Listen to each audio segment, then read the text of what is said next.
جی students السلام علیکم. اگر آپ کو یاد ہو کہ ہم نے اس چیپٹر کا کیا کوشچن کر لیا تھا تو ہم چیک کر لیتے ہیں کہ کون سا ہم نے کوشچن کیا تھا. ہم نے اس چیپٹر کو آئی تھنک سٹارٹ کیا ہوا تھا اور یہ کوشچن جو ہے یہ ٹاپک جو ہے یہ ہم لوگ کور کر چکے تھے. ٹھیک ہے, آگے میں چیک کرتی ہوں کہ ہم نے یہ تھوڑا سا ذرا کلیئر ہو جائے گا.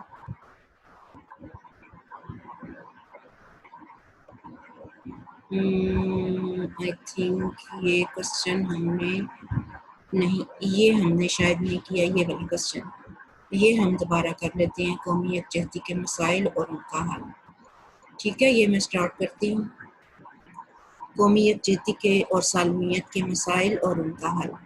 ناقص نظام تعلیم ہے. اس میں سب سے پہلے انہوں نے کچھ پوائنٹس دیے ہوئے ہیں کہ اگر ملک کے اندر جو ہے وہ یکجہتی نہیں ہوتی تو وہ کیوں نہیں ہوتی, اس کی کیا ریزنز ہیں, اور اگر اس طرح سے اس کوئی ایشوز ہیں, کوئی پرابلمز ہیں تو ان کا کیا سولوشن ہونا چاہیے. Problems of national integration and cohesion and their solutions. ٹھیک ہے, اس میں سب سے پہلا پوائنٹ جو ہے وہ ناقص نظام تعلیم ہے, یعنی ڈیفیکٹو ایجوکیشنل سسٹم ہے. میں پڑھتی ہوں ساتھ ساتھ دیکھو. ہمارا موجودہ نظام تعلیم جو ہے یہ دور غلامی کا ورثہ ہے اور ہرگز اس قابل نہیں ہے کہ وہ قوم کے نوجوانوں کے اندر قومی یکجہتی اور سالمیت کے جذبات پیدا کر سکے. یہ قومی امنگوں کا آئینہ دار نہیں اور ہمارے ملی تقاضے بھی پورے نہیں کرتا. یہ کون سے دور کی بات کر رہی ہیں؟ جب 47 سے پہلے کی جب پاکستان اور انڈیا جو ہے وہ اکٹھے تھے اور ان کی ڈویژن نہیں ہوئی تھی, جس کو برصغیر پاک و ہند کہا جاتا ہے. تو یہ اس دور میں جب برٹش گورنمنٹ کا رول کر رہی تھی, وہاں پر برٹش گورنمنٹ کے اندر جو تھے وہ مسلمان اور ہندو جو تھے وہ اپنی زندگیاں گزار رہے تھے. یہ اس دور کی بات کر رہے ہیں. تو وہ کہتے ہیں کہ پورے ملک میں ہر سطح پر نصاب اور ذریعہ تعلیم میں یکسانیت اور ہم آہنگی نہیں تھی, مطلب اس سلیبس کے مطابق نا. تو نصاب ملکی مفادات کے مطابق ترتیب بھی نہیں دیا جاتا. اس وقت ملک میں سہ نوعیت یعنی تین طریقے کے تعلیمی ادارے کام کر رہے ہیں. اردو میڈیم, انگلش میڈیم اسکولیں اور کالجز جیسے تعلیمی ادارے ان میں شامل ہیں. ان کے علاوہ دینی مدارس بھی کام کر رہے ہیں جن کا نصاب الگ ہوتا ہے. نظام تعلیم کے اندر بنیادی تبدیلی لانے کی اشد ضرورت ہے. پورے ملک میں یکساں نظام تعلیم رائج کیا جائے تاکہ بچوں کے اندر یکساں سوچ پیدا اور قومی یکرنگی اور یکسانیت کی فضا پیدا ہو سکے. اب یہ پہلا جو پوائنٹ انہوں نے بتایا اس میں ناقص نظام تعلیم میں انہوں نے پوائنٹ یہی بتایا کہ ہماری قوم کے جو طالب علم ہیں, جو شہری ہیں, ان کے اندر یکسانیت اور جو انٹیگریشن ہے, جو قومی یکجہتی ہے, اس وقت تک ڈیولپ نہیں ہو سکتی جب تک کہ ملک کے اندر جو ہے جو آپ کا ایجوکیشن کا سسٹم ہے وہ ایک جیسا نہ ہو. وہ بات کر رہے ہیں, کہتے ہیں کہ ہمارے وہاں جو پہلے سے سسٹم چلا آ رہا تھا برٹش گورنمنٹ کا, جب برٹش گورنمنٹ کے انڈر پاکستان اور ہندوستان جو تھے اس وقت زندگی اپنے بسر کر رہے تھے, 47 سے پہلے کی بات ہے. وہ اس دور کی جو نظام تعلیم ہے وہ اس کی بات کر رہے ہیں. وہ کہتے ہیں کہ وہ سسٹم تھا وہ اسی وقت جو ہے وہ اپنایا گیا, لیکن اس کے مطابق جو تھا کہ اس میں ہم جو اسٹوڈنٹس تھے یا جو بچے جو تعلیم حاصل کر رہے تھے ان کے اندر وہ کہتے ہیں کہ پیٹریوٹزم یعنی جو حب الوطنی کا جذبہ وہ پیدا نہیں ہو سکتا تھا. تو اس کے بعد پاکستان بننے کے بعد وہ کہتے ہیں کہ جتنے بھی اسکولز قائم کیے تو ان میں وہ کہتے ہیں کہ اب تک پاکستان میں 3 طریقے کے جو ہیں وہ ادارے چل رہے ہیں. اس میں بالکل جو ہے وہ اردو میڈیم جس کو سرکاری ادارے بھی آپ لوگ کہتے ہیں کہ سرکاری اسکول یا کالجز ہیں, انگلش میڈیم اسکولز ہیں جو پرائیویٹ بنے ہوئے ہیں اور کالجز ہیں. وہ کہتے ہیں ان کے علاوہ اور بھی مذہبی ادارے بھی کام کریں ہیں, دینی تعلیم والے, جہاں پر ان کا سسٹم جو ہے وہ بالکل دینی تعلیم کا وہ جو ہے وہاں پر ٹریننگ دی جاتی ہے. اب سیکنڈ انہوں نے ہیڈنگ دی ہے جاگیردارانہ نظام یعنی فیوڈل سسٹم کیا ہے. پاکستان میں کہتے ہیں کہ جاگیردارانہ نظام کی جڑیں بہت مضبوط اور گہری ہیں. کچھ لوگ ہزاروں ایکڑ اراضی کے مالک ہیں جس میں بہت ساری زمینیں غیر آباد بھی پڑی ہیں. ملک معیشت پر بھی ان لوگوں کا بہت عمل دخل ہے. اسی بنا پر قومی پارلیمنٹ جو ہے اور اسمبلیوں میں پہنچ جاتے ہیں اور اپنی مرضی سے قانون سازی کرواتے ہیں. قانون سازی یعنی آئین بناتے ہیں. ملک میں زرعی اصلاحات تو کہتے ہیں کہ بہت سارے جو ہماری گورنمنٹس گزری ہیں, جو ہماری حکومتیں گزری ہیں, ان میں وہ کہتے ہیں کہ ایگریکلچرل سیکٹر میں جو ہمارا شعبہ ہے اس میں بہت ساری ریفارمز اصلاحات نافذ کی گئی تھی، مگر وہ کہتے ہیں کہ ان کا کوئی خاطر خواہ نتیجہ نہیں نکلا تھا۔ دوسری طرف عام لوگ ہیں جن کی وسائل تک رسائی نہیں ہے، اس سے معاشی ناہمواری بڑھتی ہے، جو لوگ غریب ہیں وہ غریب رہ جاتے ہیں اور جو امیر ہیں وہ امیر تر کہتے ہیں کہ ہوتے جاتے ہیں۔ اس سے بھی کہتے ہیں کہ انٹیگریشن کو جو ہے وہ فرق پڑتا ہے، یا لوگوں کے اندر جو ہے وہ ایک جیسے جذبات جو ہے وہ پیدا نہیں ہوتے۔ کہتے ہیں ضرورت اس بات کی ہے کہ ایسی اصلاحات نافذ کی جائیں کہ تمام جو لوگ جو ہیں وہ مساوی بنیادوں پر ان وسائل سے جو سورسز حکومت کی طرف سے دیے جاتے ہیں، وہ کہتے ہیں ان وسائل سے استفادہ کر سکیں تاکہ ان کی معاشی حالت جو ہے وہ بہتر ہو اور وہ قومی ترقی میں اپنا بھرپور ادا کر سکیں۔ تھرڈ ہیڈنگ انہوں نے جو دی ہے، یعنی تھرڈ جو مسائل انہوں نے بتایا ہماری قومی یکجہتی کے اندر، اس میں وہ نظریاتی اصولوں سے انحراف، یعنی نظریاتی اصول کون سے کہ جن کی بیس پر ہم نے پاکستان اپنا الگ وطن حاصل کیا تھا اسلامی ریاست کے طور پہ۔ تو وہ کہتے ہیں کہ ہمارے اندر جو ہے وہ جس بیس پر ہم نے پاکستان حاصل کیا تھا، وہ کہتے ہیں کہ اسی جو نظریے سے، اسی آئیڈیالوجی سے بھی لوگ جو ہیں وہ نظریں چراتے ہیں، اور اس کی جو اصول ہیں، جو پرنسپلز ہیں، وہ انہی سے کہتے ہیں کہ اگر وہ ہم جو ہے استفادہ حاصل نہیں کرتے یا ہم جو ہے ان کو اپنی عام زندگی میں روٹین میں نہیں اپناتے ہیں تو وہ بھی ایک ریزن بنتی ہے۔ پاکستان محض ایک کہتے ہیں جغرافیائی خطے کا نام نہیں بلکہ در حقیقت ایک نظریے کا نام ہے جو نظریہ اسلام کہلاتا ہے۔ بر صغیر کے مسلمانوں نے اسی نظریے کی بنیاد پر ایک الگ وطن کا مطالبہ کیا تھا۔ اسی نظریے سے وابستگی کے سبب ہی انہوں نے ایک بہت ہی متعصبانہ ہندو قوم کا، متعصبانہ یعنی تعصب والی قوم تھی ہندو قوم جو تھے، اس کا مقابلہ کیا اور پاکستان جیسی ایک اسلامی ریاست معرض وجود میں آئی۔ پاکستانی قومیت کا احساس اور شعور صرف اسلامی قومیت کی بنیاد پر ہی ہو سکتا ہے۔ یہی چیز نظریہ پاکستان کا کہتے شعور بھی ہے۔ ضرورت اس امر کی ہے کہ ہم اپنی نظریاتی جو بنیادیں ہیں جس پر ہمارا پاکستان بیس کرتا ہے یا جس کو لے کر کے ہم نے ایک الگ وطن کا مطالبہ کیا تھا، وہ کہتے ہیں کہ اس بنیاد کو مضبوط بنائے اور پاکستان کی یکجہتی کو نقصان پہنچانے والے جو ایلیمنٹس ہیں، جو عناصر ہیں، ان کو کہتے ہیں کہ ہم ختم کریں، کیونکہ یہ لوگ جو ہیں وہ کہتے ہیں کہ مذہبی لسانی اور صوبائی تعصبات جو ہیں وہ پھیلاتے ہیں۔ زبان کا اختلاف ہو گیا، کوئی بھی قسم کا جو ہے آپ نے دیکھے ہوں گے جو ایشوز مختلف قسم کے ملکوں میں چلے جاتے ہیں جس کی وجہ سے پھر دو گروپوں میں آپس میں تصاد ہو جاتا ہے۔ تو وہ کہتے ہیں کہ یہ نظریاتی اصولوں سے انحراف ہے جس کی وجہ سے پھر لوگ جو ہے آپس میں ان کے کلیشز پیدا ہوتے ہیں اور وہ آپس میں جو ہے اختلافات بڑھتے ہیں اور پھر اس طرح سے ملک میں خانہ جنگی کی سچویشن ہے وہ پیدا ہو جاتی ہے۔ فورتھ انہوں نے ہیڈنگ ایک دی ہے جی انتخابات سے پہلو دہی یعنی کہ اس کو نظر انداز کرنا، اگنور کرنا، انتخابات کو جو ہے مقررہ وقت پر نہ کرنا، وہ ایویژن فرام الیکشن، کہ اگر عوام اپنے مقدس ووٹ کا کہتے ہیں استعمال کرتے ہیں تو انہیں حکومت سازی کا موقع فراہم کیا جاتا ہے۔ لیکن افسوس کی بات یہ کہ پاکستان میں ایک طویل عرصے تک انتخابات سے پہلو دہی کی پالیسی پر عمل درآمد ہوتا رہا کہ ہمیں پاکستان کے بعد سے کہتے ہیں کہ ہمیں پاکستان کے بعد میں تھوڑا سا اس کو بک کو نا تھوڑا سا اور میں چاہ رہی ہوں کہ اس کو میں یہ تھوڑا سا اور بڑا کر لوں تاکہ آپ کے لیے نا اگر آپ کو نظر آ رہا ہے تو پھر تو ٹھیک ہے، چلیں پھر میں اسی کو پڑھتی ہوں۔ لیکن افسوس کی بات یہ ہے کہ پاکستان میں طویل عرصے تک کہتے ہیں انتخابات سے پہلو دہی کی پالیسی پر عمل درآمد ہوتا رہا کہ ہمیں پاکستان کے بعد حکمران جو ہے انتخابات کے انعقاد کو ڈالتے رہے اور کیا ہمیں پاکستان سے 56 تک آپ دیکھیں پاکستان کا قیام جو ہے ہمارا وہ 1947 میں ہوا ہے، تو ہمارا جو پہلا آئین بنا ہے وہ 1956 میں بنا ہے۔ تو یہ کتنے پیریڈ کا عرصہ ہو گیا، 48 49 50 51 52 53 54 55 8 ایئرس کا ہمارا ڈفرینس ہے کہ 8 ایئرس تک ہمارا جو ہے آئین نہ بن سکا۔ پارلیمانی نظام کے تحت عام قومی انتخابات ایک بار بھی منعقد نہ کرائے گئے۔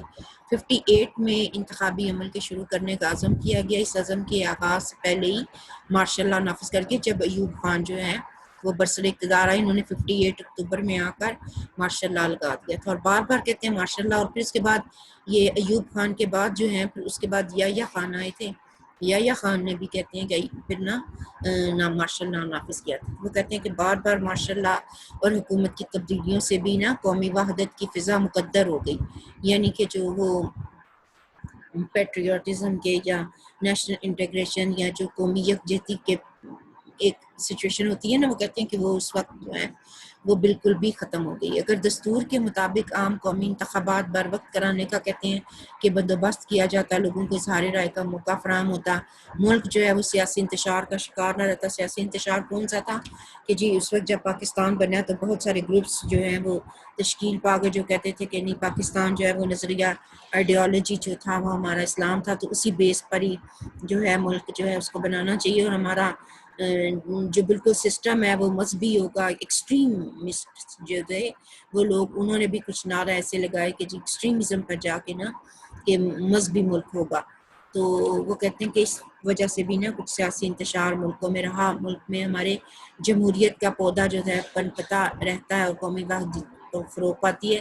اگر سیاسی انتشار کا کہتے ہیں ملک شکار نہیں ہوگا تو پھر ہی وہاں پر جو ہے جو آپ کی جمہوریت ہے، جمہوری نظام جو ہے وہ کہتے ہیں پھلتا پھولتا ہے، اور اس میں اسی وجہ سے پھر قومی وحدت جو ہے وہ وقوع پذیر ہوتی ہے.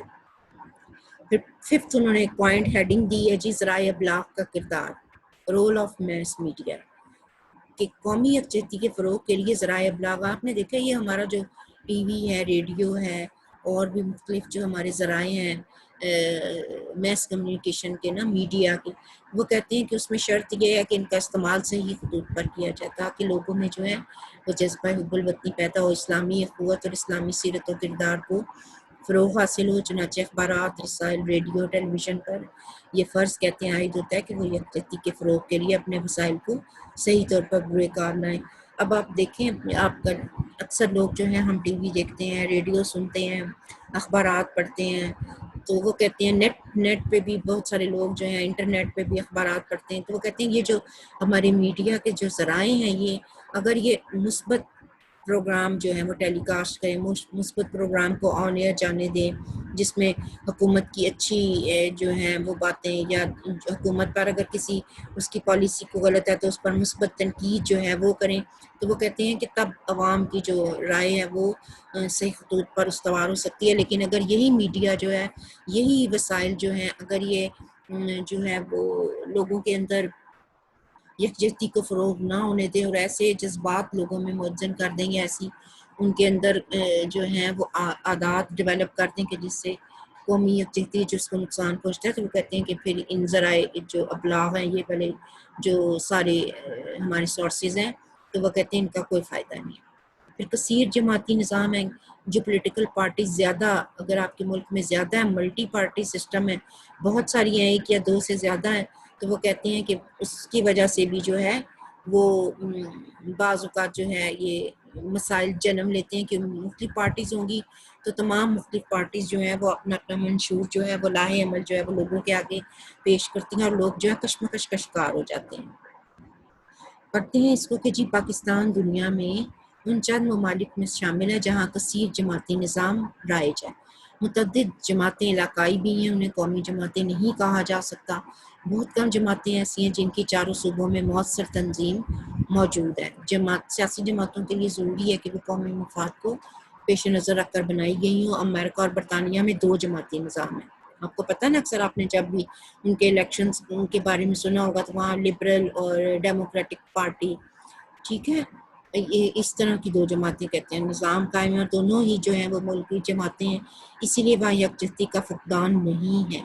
کثیر جماعتی نظام میں ہر پارٹی کا، جیسے میں نے پہلے بتایا کہ ان کا الگ منشور رائے عمل پروگرام ہوتا ہے، وہ کبھی بھی قومی سطح پر اتفاق رائے پیدا کرنے میں کامیاب نہیں ہو سکتی. اس کے برعکس جہاں جہاں 2 جماعتی سیاسی نظام موجود ہے وہاں اس قسم کے مسائل بہت کم ہوتے ہیں.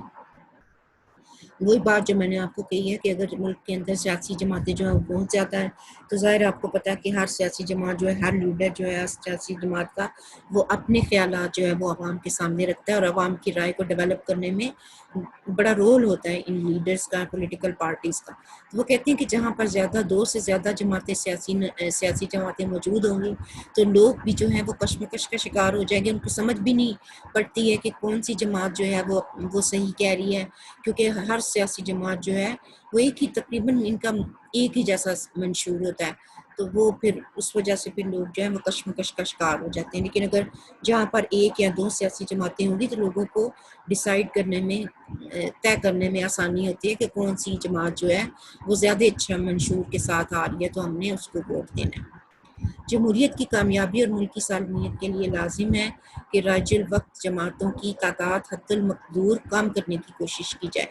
ان کے لیے اسلام پر مبنی ضابطۂ اخلاق ترتیب دیا جائے تاکہ وہ اس پر عمل پیرا ہو کر ملک کو سیاسی طور پر مستحکم کرنے کی کوشش کریں. ان کے منشور کو بھی اسلامی اقدار کی روشنی میں مرتب کرنے کی تلقین کی جائے. ہماری بقا اور سلامتی صرف اسلام میں ہی مضمر ہے. مضمر ہے یعنی پوشیدہ ہے. یہی ہماری زندگی اور کامیابی کی معراج ہے. جمہوریت کی کامیابی اور ملکی سالمیت کے لیے وہ کہتے ہیں کہ لازم ہے کہ رائج الوقت جماعتوں کی جو ہے حد المقدور کوشش یہی ہونی چاہیے کہ وہ اسلام پر مبنی ضابطۂ اخلاق پیش کریں. کیونکہ ہماری جو آپ نے دیکھا ہمارا جو پاکستان ہے وہ آیا ہی اسی بیس پر جو ہے اس کی بنیاد پڑی تھی کہ وہ اسلام کو جو ہے وہ پروموٹ کریں گے. اس کے مطابق ہی لوگ جو ہیں شہری جو ہیں وہ اس کے مطابق زندگیاں بسر کریں گے. وہ کہتے ہیں تاکہ اس پر جو تمام سیاسی جماعتیں ہیں وہ ضابطۂ اخلاق پر مبنی جو ہے وہ اپنا منشور ترتیب دیں تاکہ اس پر عمل پیرا ہو کر ہی ملک کو سیاسی طور پر مستحکم کرنے کی کوشش کریں. ان کے منشور کو بھی اسلامی اقدار کی روشنی میں مرتب کرنے کی تلقین کی جائے. ہماری بقا اور سلامتی اسلام میں ہی مضمر ہے. یہی ہماری کامیاب زندگی کی جو ہے وہ معراج ہے. آگے ہم پڑھتے ہیں آگے کیا ہے. آئی تھنک کہ یہ چیپٹر ہمارا کمپلیٹ ہو گیا. اس کے سوالات ہیں وہ دیکھ لیتے ہیں. اچھا ابھی ہم نے بچوں کیا کیا ہے, ہم نے ساتھ ہی اس کے ایشوز جو ہیں وہ ڈسکس کیے ہیں اور ساتھ ہی ان کے مسائل دیکھے ہیں. قومی یکجہتی اور سالمیت کے مسائل یعنی ناقص ذریعہ تعلیم ہے, تو ساتھ ہی ہم نے کہا ہے کہ نئی نظام تعلیم جو ہے وہ ایک جیسا ہونا چاہیے تاکہ لوگ کشمکش کا شکار نہ ہو, اور ایک جیسا جو ہے وہ نظام تعلیم ہو تاکہ لوگ جو ہیں وہ ایک ہی سسٹم کے تحت جو ہے وہ زندگی گزاریں. پھر فیوڈل سسٹم ہے, جاگیردارانہ نظام کی وجہ سے بھی وہ کہتے ہیں ہمارا جو قومی یکجہتی کے جو جذبات ہیں وہ موزن نہیں ہو سکتے لوگوں میں. تو اس کی جو ہے وہ انہوں نے سولوشن یہ بتایا کہ ایسی اصلاحات نافذ کیجیے کہ تمام لوگ جو ہے وہ مساوی بنیادوں پر وسائل سے استفادہ کر سکے اور معاشی حالت جو ہے وہ اپنی بہتر کر سکے. تھرڈ انہوں نے کہا جی نظریاتی اصولوں سے انحراف, کہ ہم اسلام کے اصولوں کو پرنسپلز کو بھول چکے ہیں. ہمیں چاہیے کہ ہم اسی چیز کو اپنائیں اور اسی کو اپنی بنیاد بنائیں جو کہ ہمیں پھر یکجہتی سے بہرہ کر سکتی ہے. پھر اس کے بعد یہ چیز دیکھیے ذرائع ابلاغ کا انحدار ہے کہ مثبت ہونا چاہیے. سیاسی جماعتیں اتنی زیادہ نہیں ہونی چاہیے کہ لوگ جو ہیں وہ کشمکش کا شکار ہو جائیں. اگر زیادہ جماعتیں ہیں تو سب کو اتنی انسٹرکشن ضرور دی جانی چاہیے کہ وہ اپنا جو منشور ہے جو لاہے عمل ہے وہ اسلامی اصولوں کے مطابق جو ہے وہ ڈھالیں. اچھا اب ہم دیکھتے ہیں کہ ہمارے کیا کیا ایم سی کیوز ہیں. یہ ہمارے 5th چیپٹر آج ہمارا ختم ہوا ہے, تو اب ہمارا صرف 6 چیپٹر رہ جاتا ہے. ٹھیک ہے, اب ہم دیکھ لیتے ہیں پاکستان میں کون سا سیاسی جماعتی نظام رائج ہے. کثیر جماعتی. ٹھیک ہے پاکستان میں. پھر بھی ہم چیک کر لیتے ہیں اور بھی دیکھ لیتے ہیں پاکستانی قومیت کی واحد بنیاد کیا ہے, اسلام. پاکستان میں کس نظام کی جڑیں بہت مضبوط اور گہری ہیں, جاگیردارانہ نظام. کیا میں پاکستان سے 56 تک پاکستان میں کتنی بار انتخابات ہوئے, ایک بار بھی نہیں. ٹھیک ہے نا, ابھی ہم نے پیچھے پڑھا تھا. ٹھیک, اور پھر اس کے بعد کیا ہے کہ پاکستان میں 58 میں کون سا واقعہ پیش آیا, مارشل لاء لگا تھا اگر آپ کو یاد ہو. ٹھیک ہے, اب ہم صرف جو پہلا والا ہے کوشچن یہ اس میں ہم چیک کر لیتے ہیں کہ پاکستان میں کون سا سیاسی جماعتی نظام رائج ہے, کثیر جماعتی ہے یا سہ جماعتی ہے. یہ ہم پیچھے پڑھ لیتے ہیں. یہ پاکستان دنیا میں چند ممالک میں جہاں کثیر جماعتی نظام ہے, تو ہمارا یہ بھی ٹھیک ہو گیا. ٹھیک ہے جی, ہمارا یہ چیپٹر آج یہاں پر اینڈ ہوتا ہے. اب ہم جو ہے ہمارا 6 چیپٹر ہے, یہ ہمارا لاسٹ چیپٹر ہے, تو اس کو ہم تھوڑا سا سٹارٹ کر لیتے ہیں اور پھر انشاءاللہ اس پر بھی آپ پھر یہاں پر ہی سٹاپ کرتے ہیں. ٹھیک ہے, تو انشاءاللہ پھر ہم نیکسٹ لیکچر میں جو ہے اپنا وہ ہم یہ اس کو 6 چیپٹر کو جو ہم سٹارٹ کر لیں گے. ٹھیک ہے, تو اب میں یہ سٹاپ شیئرنگ کرتی ہوں. ٹھیک ہے.